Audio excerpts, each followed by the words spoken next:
Welcome to the wild and wacky world of Roommate Roulette, where the stakes are high, the rent is higher, and the drama, it's the highest. Our main characters, 4 roommates, each more eccentric than the last, living together in a cramped city apartment. First, we have Mortimer, a tech genius with the social skills of a dial-up modem. He can code a groundbreaking algorithm faster than you can say awkward silence, but ask him to order a pizza? That's a whole different story. Next up, we have Beatrice, a self-proclaimed psychic who can't predict why her plants keep dying. She's got tarot cards, a crystal ball, and a whole lot of incense, but for some reason she can't foresee that watering plants with energy drinks isn't exactly a recipe for success. Then there's Chuck, a gym enthusiast who thinks protein powder is one of the food groups. He lifts weights like they're going out of style, but ask him to lift a finger to clean the apartment? Suddenly, he's all about the low-impact lifestyle. And last but not least, we have Penelope, an aspiring actress who's been on the brink of her big break for the past 5 years.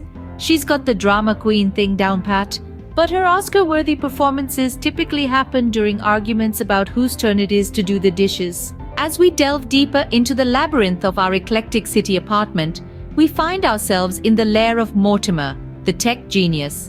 The room is a high-tech sanctuary where the glow of multiple monitors casts a soft light on walls lined with diagrams and notes written in a language only Mortimer understands. Voiceover: Welcome to the nerve center of the apartment, Mortimer's room. It's a place where binary codes are the native tongue and where you're more likely to trip over a tangle of wires than a discarded sock. It's here, in this tech-filled fortress, that Mortimer spends his days and nights perfecting algorithms and pushing the boundaries of innovation. In the corner, we see Mortimer, hunched over his keyboard, his fingers flying over the keys with practiced ease. He doesn't even notice us, so engrossed is he in his work. But then, his eyes flick to the screen, registering an error in his code. He sighs, pushes his glasses up his nose and starts typing again, a determined look on his face. Voiceover: And there's Mortimer, in his natural habitat. He might not be a social butterfly, but when it comes to the language of technology, he's a master wordsmith. But will his tech wizardry help him navigate the turbulent waters of roommate living? Only time will tell. Scene script: Voiceover. As we step away from Mortimer's digital den, we find ourselves in a completely different world. Welcome to Beatrice's botanical boudoir, a sanctuary of tranquility amidst the chaos. Plants of every kind fill every nook and cranny, creating a lush green oasis that's a stark contrast to the cold blue glow of Mortimer's screens. Beatrice, our self-proclaimed psychic, believes in the power of crystals and moon rituals, but for some reason, her plants aren't thriving.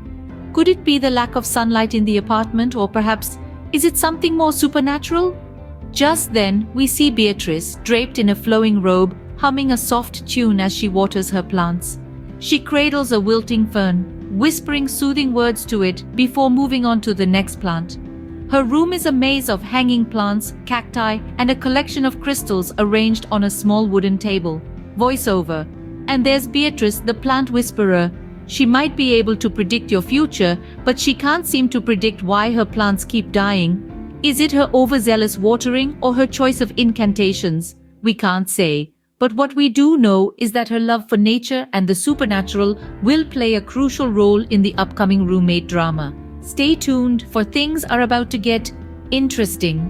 Voiceover: Leaving the tranquil jungle of Beatrice's room, we enter a place of sweat, steel, and discipline. Welcome to Chuck's fitness fortress. The room is filled with weights, resistance bands, and protein powder containers stacked like building blocks.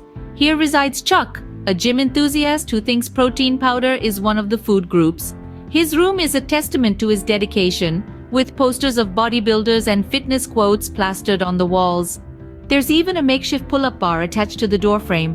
Chuck is seen lifting weights with intense focus, his muscles straining with each repetition. He's a man of few words, but his grunts and the clanging of his weights speak volumes. His dedication is admirable.